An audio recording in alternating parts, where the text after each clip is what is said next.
Hello students, I'm Dr. Vaishaly Bharambe. Drawings help you to understand a topic better and also help you with a better recall. Let's therefore draw this topic and understand it better. Today I want to show you how to use drawings to remember the important topic of lymphatic drainage of mammary gland. For this, I want you to first draw and understand the lymph nodes of the region, and then we'll quickly discuss the lymphatic drainage. So let's begin the drawing of lymph nodes draining mammary gland. First, I want you to draw the silhouette of the shoulder. Here is your arm. Now carefully draw the clavicle. Draw the deltoid muscle for reference. Here is the mammary gland, the nipple and the areola. With these basics in place, I want you to begin to draw the lymph nodes. Anterior axillary lymph nodes, posterior axillary lymph nodes, lateral axillary lymph nodes, central axillary lymph nodes, apical axillary lymph nodes, and then around the clavicle, supraclavicular lymph nodes and infraclavicular lymph nodes. These are the internal mammary lymph nodes and the posterior intercostal lymph nodes. Now let's begin to label them. The axillary group of lymph nodes consists of anterior group, posterior group, lateral group, central group, and the apical group. Have you labeled all of these, students? Let's now add the ones around the clavicle. Infraclavicular lymph nodes and supraclavicular lymph nodes. On the medial side of mammary gland, internal mammary lymph nodes, and along the rib cage, you have posterior intercostal lymph nodes. Now, let this be a strong memory for you on paper, and then adding lymphatic drainage is very easy. So, lymphatic drainage of mammary gland is essentially divided into two parts. Lymphatic drainage of parenchyma along with the nipple and areola, and lymphatic drainage of rest of mammary gland except the nipple and areola. So let's begin the part 1 of it. Lymphatic drainage of parenchyma with the nipple and areola drains such that 75% of the lymph drains into the anterior and posterior axillary lymph nodes, from where it goes to central and then to the apical group of axillary lymph nodes.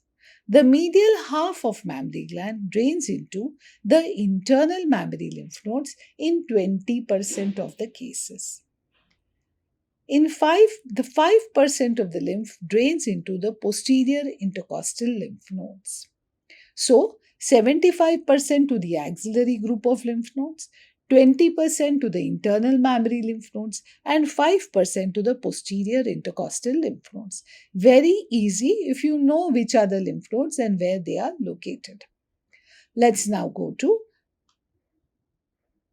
lymphatic drainage of overlying skin except the nipple and areola.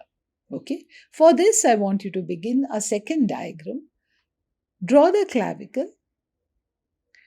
Draw the sternum. You needn't make it too pretty, students. Just remember it should look somewhat like the bone you're trying to draw. Now that you have clavicle and sternum in place, draw the mammary gland. Divide your mammary gland with this arc into upper part and with a vertical line into medial part and the lateral part. Leave the nipple and areola in place for reference. Also, you should draw the diaphragm and the liver lying beneath it, and the ovary lying within the abdominal cavity. Now let's add the lymph nodes. This is the axillary group of lymph nodes, the infraclavicular and supraclavicular group of lymph nodes, the internal mammary group of lymph nodes, the subhepatic group of lymph nodes. Label them axillary group, internal mammary, infraclavicular, supraclavicular, hepatic lymph nodes. So these are now the lymph nodes you need.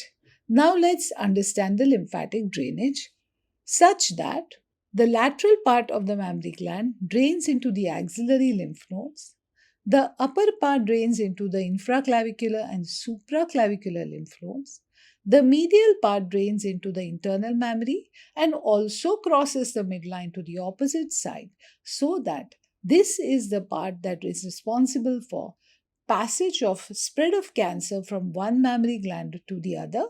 As you can see, both the sides are draining into each other. Lymphatics from the lower medial quadrant also cross the diaphragm and have a subdiaphragmatic spread. Some of them also go to the hepatic lymph nodes and can be responsible for related obstructive jaundice. It also results in release of these cancer cells into the abdominal cavity, some of which can cause a tumor on the ovary, which is called as the Krukenberg's tumor. So this is the lymphatic drainage of the rest of mammary gland. So, lymphatic drainage of mammary gland except nipple and areola and parenchyma is outer part axillary nodes, upper part supraclavicular nodes, inner part upper parasternal lymph nodes, lower part goes into the abdominal cavity and might cause formation of Krukenberg's tumor. This, in short, is the lymphatic drainage of mammary gland learnt using diagrams. I hope this helped you to understand the very important topic of lymphatic drainage of mammary gland. Thank you, students.